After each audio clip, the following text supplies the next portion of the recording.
Game 3 by Leo Bassi. In a thrilling football match, the scenario unfolds with two teams locked in intense battle for victory.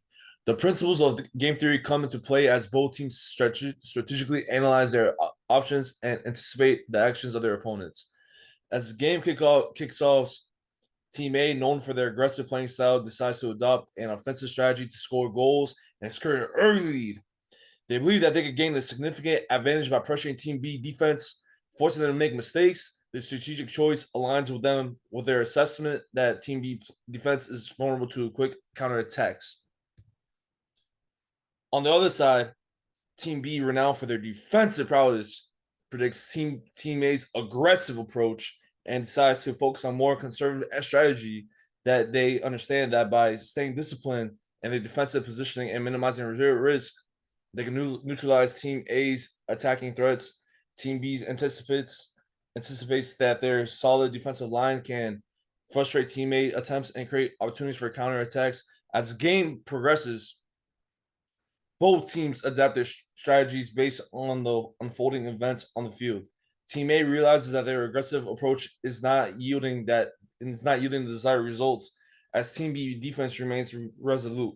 And in response, they decide to switch to more possession-based style, focusing on ball control and patiently waiting for openings in Team B's defense. Team B's, noticing Team A's shift in strategy, also adjusts their approach.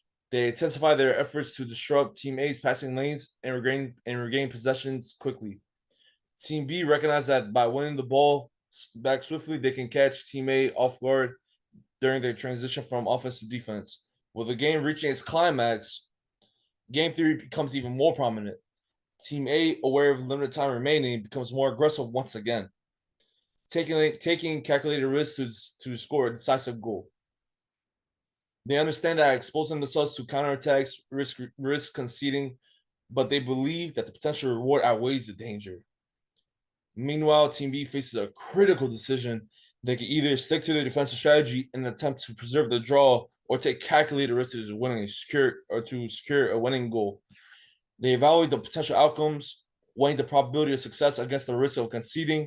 Ultimately, Team B chooses to be more assertive, pushing forward with control attacks to capitalize on Team A's vulnerabilities. As the final whistle blows, the game ends in a draw, reflecting the equilibrium achieved through game theory strategies implemented by both teams here. We can see what has just been described and put into the payoff matrix that shows the best and worst, as well as second best and third best outcomes for Team A and B.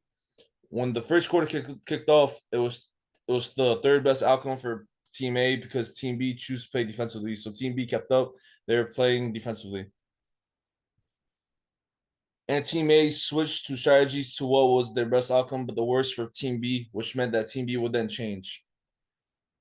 Their outcome to not was their outcome to not what was best for them, but what was better for them. Going from the worst for Team B, the third best for Team B, and is an improvement. That's why Team B chose to change their strategy from playing defensively to intensify their defense. Now, Team A was maintaining their possession-based style in that time, which was the worst outcome for them. You're going to see them lose a lot of ground in that case. So then that behooved Team A that the blue team can change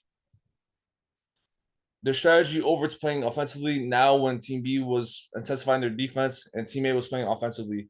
They both regained their second best payoff, and you might say that will been the Nash Equilibrium, but it's not because Team B sees that they could change the strategy once again and go on up to something else. And thus, we have no Nash Equilibrium in this particular set of interactions between Team A and Team B.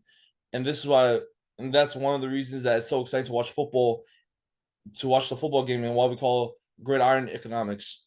Thank you.